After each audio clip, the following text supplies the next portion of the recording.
Hello everyone, thank you for the time that you given to me. Today I want to tell you about the metabolism abnormalities. But before that, let me introduce myself. My name is Lena Riesti Johannes and I'm from PPN Grade A. Okay, the first I want to tell about the carbohydrate metabolism abnormalities.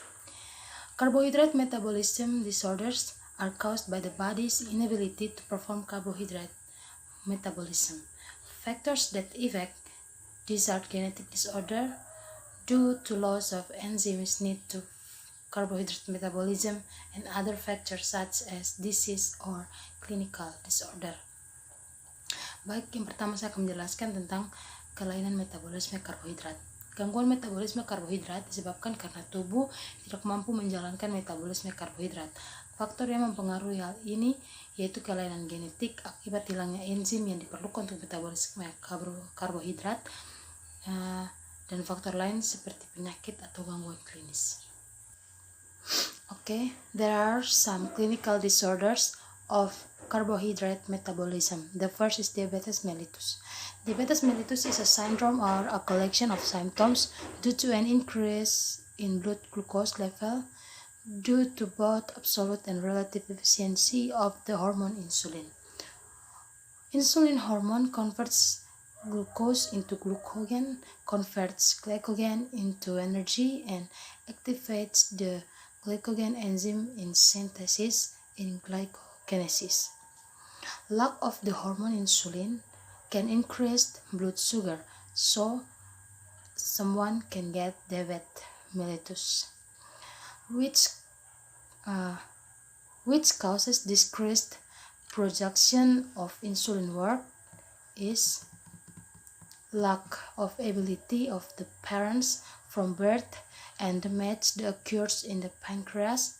The second, excessive production of insulin, fighting hormones or thyroid and cortisol.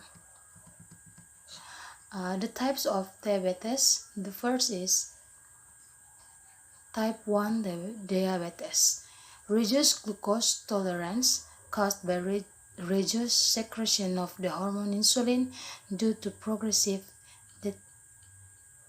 deterioration of Langerhans islet cells. Type 2 of diabetes and impaired tissue sensitivity to insulin action. Baik, berikut adalah beberapa kelainan atau gangguan klinis terhadap metabolisme karbohidrat. Yang pertama, diabetes mellitus merupakan sindrom atau kumpulan gejala karena peningkatan kadar glukosa dalam darah akibat kekurangan hormon insulin baik absolut maupun relatif. Hormon insulin berguna untuk mengubah glukosa menjadi glukogen, mengubah glikogen menjadi energi dan aktivator enzim glikogen pada sintesa dalam glikogenesis. Kekurangan hormon insulin mengakibatkan peningkatan gula darah sehingga menyebabkan seseorang dapat menderita diabetes mellitus.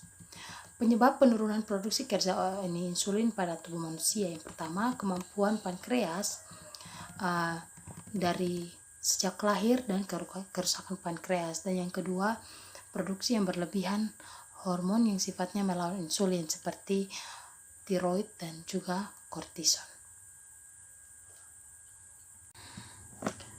Okay, the second is hypoglycemia. It's a disease which blood glucose levels are very low. The cause, it can occur due to increased glucose requirements. Example, in pregnant women, because the consumption of sugar by the fetus increases, then it raises the risk of hypoglycemia. Baik, yang kedua adalah hypoglycemia. Suatu penyakit di mana kadar glukosa dalam darah sangat rendah. Hal ini dapat disebabkan karena terjadi akibat kebutuhan glukosa yang meningkat. Contohnya pada ibu hamil, karena konsumsi glukosa oleh janin meningkat, maka akan menimbulkan resiko hipoglikemia. The next one is galactosemia. It's a level of galactose in the blood usually caused by a deficiency of the enzyme galactose 1 phosphate urdyl transferase. This disorder is a congenital disorder. Yang kedua adalah galaktosemia, merupakan kadar galaktosa yang tinggi dalam darah. Biasanya disebabkan oleh kekurangan enzim galaktosa 1 fosfat uridyl transferase. Kelainan ini merupakan kelainan bawaan. The next is glycogenesis. Glycogenesis is a disease of glycogen accumulation. Is the group of disease in the absence of one or more enzymes to convert sugar into glycogen or convert glycogen to glucose for glycogenesis to be used as energy. Bagian berikutnya adalah glycogenesis. Penyakit penimbunan glikogen adalah sekumpulan penyakit karena tidak adanya satu atau beberapa enzim untuk mengubah gula menjadi glikogen atau mengubah glikogen menjadi glukosa untuk glikogenesis yang digunakan sebagai energi. The next is hereditary fructose intolerance. A hereditary disease in which the body cannot use fructose because it doesn't have the enzyme phosphoructaldolase in children who are susceptible to foods containing fructose, causing abdominal pain, vomiting, and symptoms of hypoglycemia.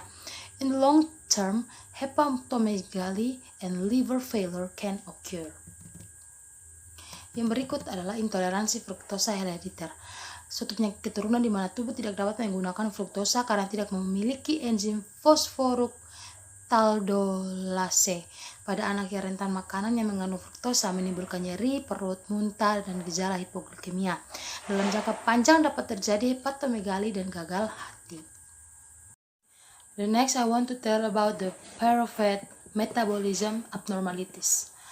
Pyruvate is formed in the process of processing carbohydrates, fats, and proteins. Pyruvate is a source of energy for mitochondria, or a component of cells that produce energy. The disruption in pyruvate metabolism can disrupt mitochondrial function, causing a number of symptoms. The first is muscle breakdown, mental retardation, serous lactic acid buildup that cause acidosis or increased acid in the body, and the last is failure of organs like heart, lung, kidney, and liver.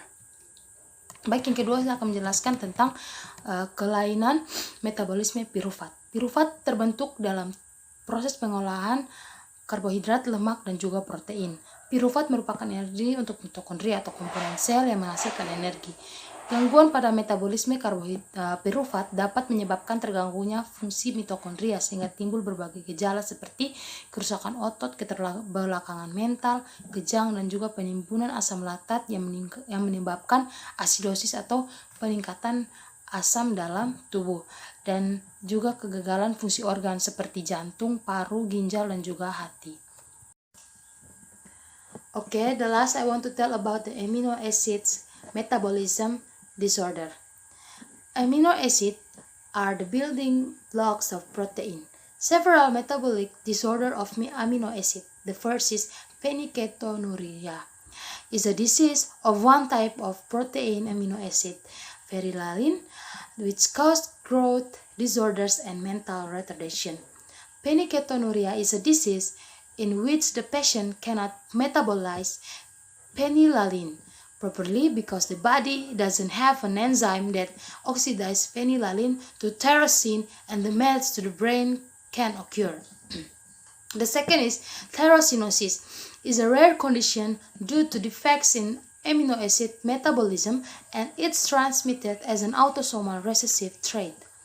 The third is tyrosinemia or tyrosinose. Is an inherited metabolic error, usually from the birth, that result from a deficiency of the enzyme p-hydropyruvic acid oxidase, which convert homogenic acid, resulting in the accumulation of tyrosine in the body. The next is alkaptonuria. Is a rare condition in which a person pastes dark urine when in contact with air.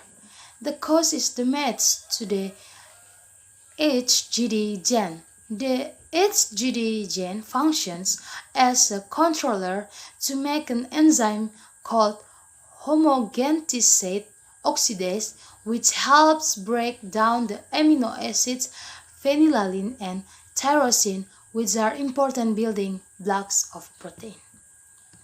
The next is histidinemia, is an inherited condition characterized by high blood levels of the amino acid histidine, a building block of protein.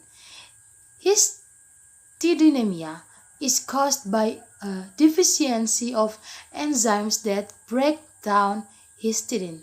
Histidinemia usually doesn't cause health problems, and most people with high levels of histidine are unaware that they have this condition. The last one is prolinemia or hyperprolinemia. Is a condition that occurs when the amino acid proline is not broken down properly by the enzymes proline oxidase or proline 5-carboxylate dehydrogenase, causing a build-up of proline in the body. Baik, terakhir saya akan menjelaskan tentang kelainan metabolisme asam amino. Asam amino merupakan senyawa komponen pembentuk protein. Beberapa kelainan metabolisme asam amino diantaranya yang pertama adalah penyakit phenylketonuria, adalah suatu penyakit dari salah satu jenis asam amino pembentuk protein yaitu phenylalanine yang menyebabkan gangguan pertumbuhan dan retardasi mental. Phenylketonuria merupakan penyakit di mana penderita tidak dapat metabolisme phenylalanine secara baik karena tubuh tidak mempunyai enzim yang mengoksidasi phenylalanine menjadi tirosin dan bisa terjadi kerusakan pada otak. Yang kedua adalah penyakit tirosinosis, merupakan suatu kondisi langka akibat cacat dalam metabolisme asam amino dan ditransmisikan sebagai sifat autosomal resesif. Yang ketiga adalah penyakit tirosinemia atau tirosinose, adalah kesalahan metabolisme bawaan biasanya dari lahir yang dihasilkan dari kekurangan enzim oksidase asam p-hidroksifenipirufat yang mengubah homogentisat ini mengakibatkan akumulasi tirosin dalam tubuh. Yang keempat adalah penyakit alkaptonuria, adalah kondisi langka di mana urin yang dikeluarkan oleh seseorang itu berwarna gelap jika bersentuhan dengan udara. Penyebabnya adalah kerusakan pada gen HGD. Gen HGD berfungsi sebagai pengendali untuk membuat enzim yang disebut homogentisate oksidase yang membantu memecah asam amino phenylalanine dan tirosin yang merupakan pembentuk protein yang penting. Yang kelima adalah penyakit histidinemia, merupakan kondisi yang ditandai dengan darah tinggi tingkat asam amino histidin, sebuah blok bangunan protein. Histidinemia disebabkan oleh kekurangan atau defisiensi dari enzim yang memecah histidin.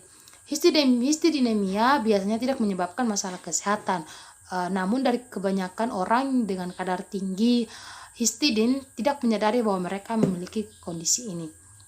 Yang terakhir adalah penyakit prolinemia atau hiperprolinemia, adalah suatu kondisi yang terjadi ketika asam amino prolin tidak dipecah dengan baik oleh enzim oksidase prolin atau pirolin 5-karboksilat dehidrogenase, menyebabkan membangun dari prolin dalam tubuh. Okay, that's all for me. Thank you for your attention. Baik, terima kasih. Sekian dari saya dan terima kasih atas perhatian Anda.